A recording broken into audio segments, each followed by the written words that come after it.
In this video, we're going to take a closer look at the relationship between our resistance and our capacitance. And so typically we're going to be talking about this for capacitive structures, but really it makes sense for any medium between two conducting plates. So let's go back to our general equations for R and C. So I've copied them here, and these are equations that we've considered previously. So of course with our R, we've started with our simple definition of V over I. We then were able to say V is equal to this line integral of E dot dl, and our current is equal to this surface integral of J dot ds. And then we took that a step further, and for that J, we said really our J from the point form of Ohm's law is equal to sigma E. So that was our resistance. Our capacitance, we said in general, is C equals Q over V, where our charge is this surface integral of D dot ds. And we said, well, we know that our D is just equal to epsilon E, so we simplified that a little bit.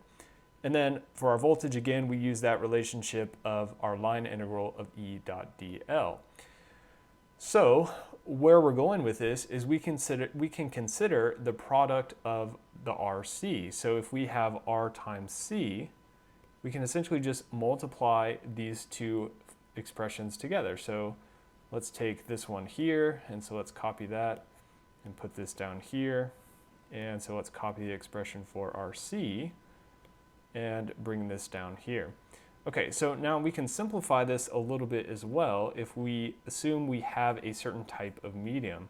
So if we assume we have a homogeneous medium or homogeneous material, what that means is that our epsilon and sigma are going to be constant throughout. So homogeneous material means our epsilon and sigma have no spatial dependence in that material. So essentially they're just going to be constant, and ultimately we can pull them out of the integral. So if we pull those out of the integral, so we can adjust this a little bit, so now we're going to have epsilon times the integral over the surface, and same thing down here, we're going to pull this sigma out, so now we're going to have sigma times the integral over the surface. And so what we can see now is we can cancel out pretty much everything in this expression.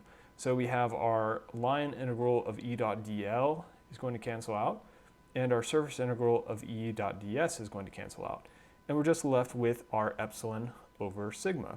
So we have that our RC is equal to epsilon over sigma. And you might recognize this from the previous unit. We had called this our relaxation time. So that was our T sub r, our relaxation time in the dielectric in our previous unit. So relaxation time, T sub r. Okay, so exactly what are these R and C components though? So of course, as I talked about, typically this is going to be related to capacitive structures.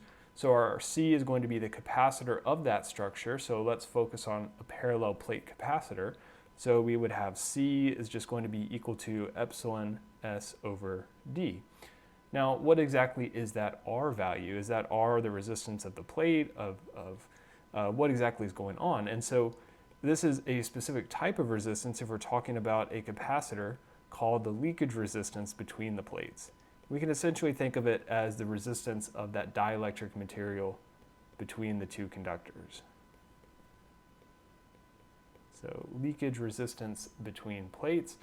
And so for instance, if we have this parallel plate capacitor, which is equal to, C is equal to epsilon S over D, using this expression up here, we can solve for R equals epsilon over sigma times C. So we basically just divide C on both sides.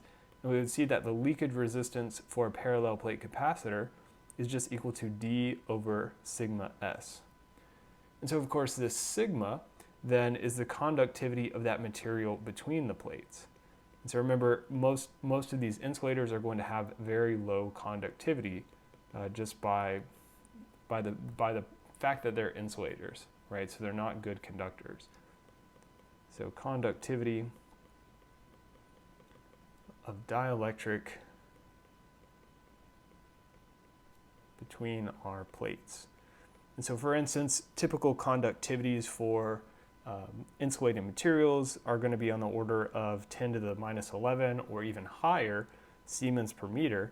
So what we can see is if we have a really large number down here for our conductivity, a really small number for our conductivity, that's going to translate into a very large resistance value, as we would expect for these dielectric materials.